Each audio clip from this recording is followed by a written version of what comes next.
चलिए जानते हैं हरियाणा की 25 बड़ी खबरों को सिर्फ 10 मिनट में। लेकिन उससे पहले वीडियो को लाइक और चैनल को सब्सक्राइब जरूर करें। रोहतक में मकडौली टोल पर किसानों का प्रदर्शन। रोहतक के मकडौली टोल प्लाजा पर किसानों ने सरकार के खिलाफ जोरदार प्रदर्शन किया। इस दौरान भारतीय किसान यूनियन के अध्यक्ष गुरनाम सिंह चढ़ूनी ने बड़ा ऐलान करते हुए कहा कि 10 मार्च को हर तहसील स्तर पर ट्रैक्टर मार्च निकाला जाएगा। साथ ही 23 मार्च को कुरुक्षेत्र में रैली कर संसद घेराव की रणनीति बनाई जाएगी। चढ़ूनी ने केंद्र सरकार की नीतियों पर निशाना साधते हुए कहा कि देश में बड़ी आबादी आर्थिक संकट से जूझ रही है। प्रदर्शन के दौरान किसानों ने नारेबाजी कर अपनी मांगों को लेकर एकजुटता दिखाई और आगे आंदोलन तेज करने की चेतावनी दी। कुरुक्षेत्र में गोरक्षा दल पर पत्थरों से हमला। कुरुक्षेत्र के शाहाबाद क्षेत्र में रविवार तड़के गो तस्करों और गोरक्षा दल के सदस्यों के बीच टकराव हो गया। गुप्त सूचना पर पहुंचे गोरक्षा दल ने एक पिकअप गाड़ी को रोकने का प्रयास किया, जिस पर तस्करों ने वाहन चढ़ाने की कोशिश की। पीछा किए जाने पर आरोपियों ने पत्थरबाजी कर दी। घटना जलेबी पुल के पास सुबह करीब 3 बजे हुई। बाद में 2 आरोपियों को पकड़कर पुलिस के हवाले कर दिया गया, जबकि अन्य फरार हो गए। पुलिस ने FIR दर्ज कर जांच शुरू कर दी है। बरामद गोवंश को सुरक्षित स्थान पर भेजा गया है।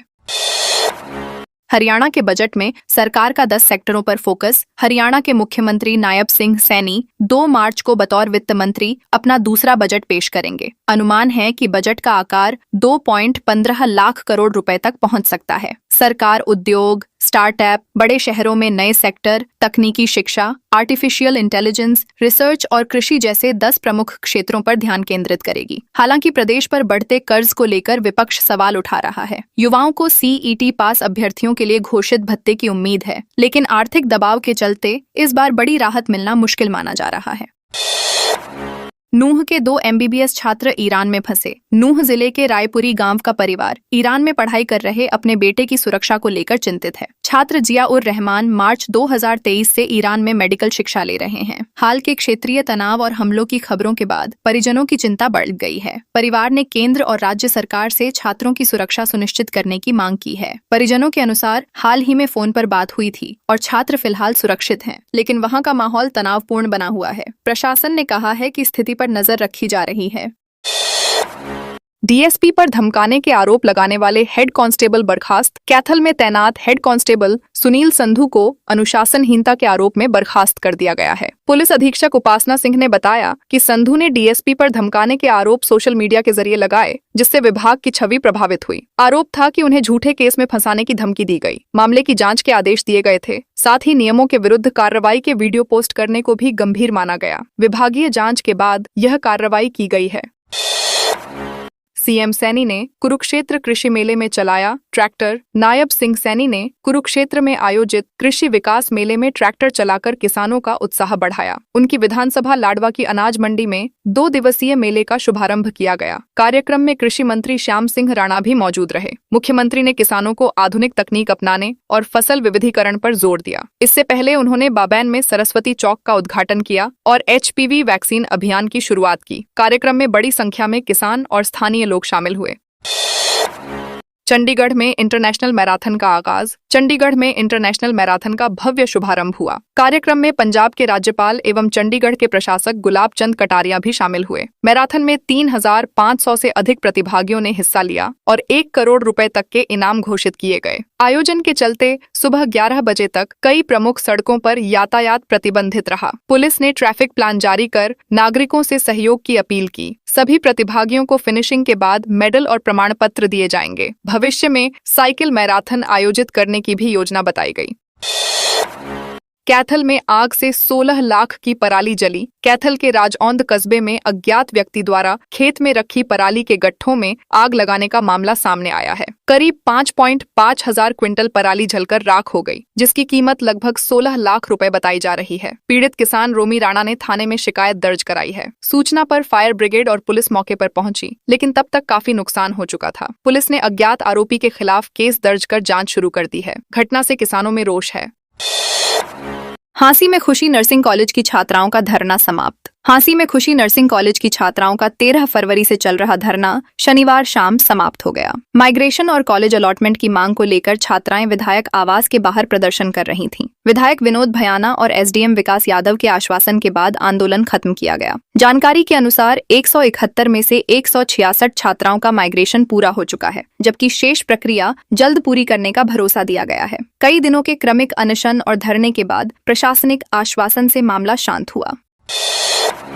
करनाल में कांग्रेस के पूर्व सांसद का सरकार पर निशाना। करनाल में कांग्रेस नेता एवं पूर्व सांसद बीरेंद्र सिंह ने भाजपा सरकार पर समाज को बांटने का आरोप लगाया। उन्होंने कहा कि भाईचारे और सद्भावना का माहौल बनाए रखना समय की जरूरत है। राहुल गांधी की पदयात्रा से प्रेरित होकर हरियाणा के 90 विधानसभा क्षेत्रों में सद्भावना यात्रा निकाली जा रही है। अब तक 57 विधानसभा क्षेत्रों को कवर किया जा चुका है और 5 मई तक सभी क्षेत्रों में पहुंचने का लक्ष्य रखा गया है। 6 मार्च को कैथल से यात्रा के 5वें चरण की शुरुआत होगी। उन्होंने कहा कि ग्रामीण भाईचारा प्रदेश की असली ताकत है और इसे कमजोर करने की किसी भी कोशिश का लोकतांत्रिक तरीके से जवाब दिया जाएगा।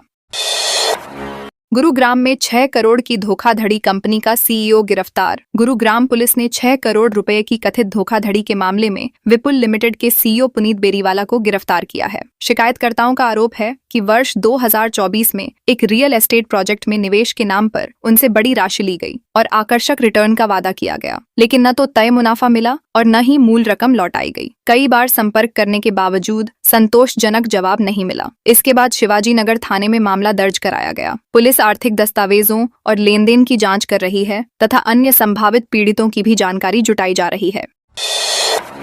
रोहतक में 7 मार्च को होगी महापंचायत। रोहतक में जाट सेवा संघ के चेयरमैन एडवोकेट रणधीर सिंह ने 7 मार्च को सर छोटू राम धाम जसिया में महापंचायत बुलाने की घोषणा की है। इस महापंचायत में ट्रस्ट से जुड़े विवादों और संविधान में संभावित संशोधनों पर चर्चा की जाएगी। उन्होंने बताया कि जाट आरक्षण आंदोलन के दौरान दर्ज मामलों में 57 युवाओं को स्पेशल सीबीआई कोर्ट पंचकूला ने दोषमुक्त किया है, जिसे समाज न्याय की जीत मानता है। 2017 के आंदोलन के बाद समाज के सहयोग से करीब 25 एकड़ भूमि पर छोटू राम धाम की स्थापना की गई थी। महापंचायत में बड़ी संख्या में लोगों के पहुंचने की संभावना जताई जा रही है। पानीपत में किसान नेता डल्लेवाल का बड़ा ऐलान। पानीपत पहुंचे किसान नेता जगजीत सिंह डल्लेवाल ने 19 मार्च को दिल्ली के रामलीला मैदान में विशाल महापंचायत आयोजित करने का ऐलान किया। उन्होंने दावा किया कि देश भर से लाखों किसान इसमें शामिल होंगे और सरकार को हस्ताक्षर युक्त मांग पत्र सौंपा जाएगा। डल्लेवाल ने कहा कि यह आंदोलन किसानों की समस्याओं को राष्ट्रीय स्तर पर उठाने और न्यूनतम समर्थन मूल्य सहित अन्य मुद्दों पर दबाव बनाने के लिए है। उनके साथ तमिलनाडु के किसान नेता PR पांडियन और अन्य प्रतिनिधि भी मौजूद रहे। किसान जागृति यात्रा के माध्यम से विभिन्न राज्यों में समर्थन जुटाया जा रहा है। गुरुग्राम में 11वीं के स्टूडेंट के पीछे दौड़ाई ब्लैक थार। गुरुग्राम के न्यू कॉलोनी मोड़ के पास 11वीं कक्षा के एक छात्र का कुछ युवकों ने कथित रूप से पीछा किया। प्रत्यक्षदर्शियों के अनुसार ब्लैक थार में सवार 10-12 युवक डंडे और हॉकी स्टिक लेकर उतरे और छात्र की ओर दौड़े। घबराकर छात्र पास की दुकान में घुस गया और डायल 112 पर सूचना दी। घटना का वीडियो भी सामने आया है, जिसमें युवक हाथों में डंडे लिए दिखाई दे रहे हैं। पुलिस ने सिटी थाने में शिकायत दर्ज कर जांच शुरू कर दी है। परिवार ने सुरक्षा की मांग की है और आरोपियों की पहचान के प्रयास जारी हैं। भिवानी पुलिस ने पकड़े 52 लाख ठगने वाले 2 भाई। भिवानी पुलिस ने अमेरिका भेजने के नाम पर 52,80,000 रुपए की कथित धोखाधड़ी के मामले में 2 भाइयों को गिरफ्तार किया है। शिकायतकर्ता ने आरोप लगाया कि आरोपियों ने उनके बेटे को डंकी रूट से विदेश भेजने का झांसा दिया और अलग अलग समय पर बड़ी रकम वसूली। बाद में युवक को अमेरिका से डिपोर्ट कर दिया गया। थाना सदर में धारा 420 समेत अन्य धाराओं के तहत केस दर्ज है। पुलिस ने आरोपियों को अदालत में पेश कर 3 दिन के रिमांड पर लिया है और पूरे नेटवर्क की जांच की जा रही है।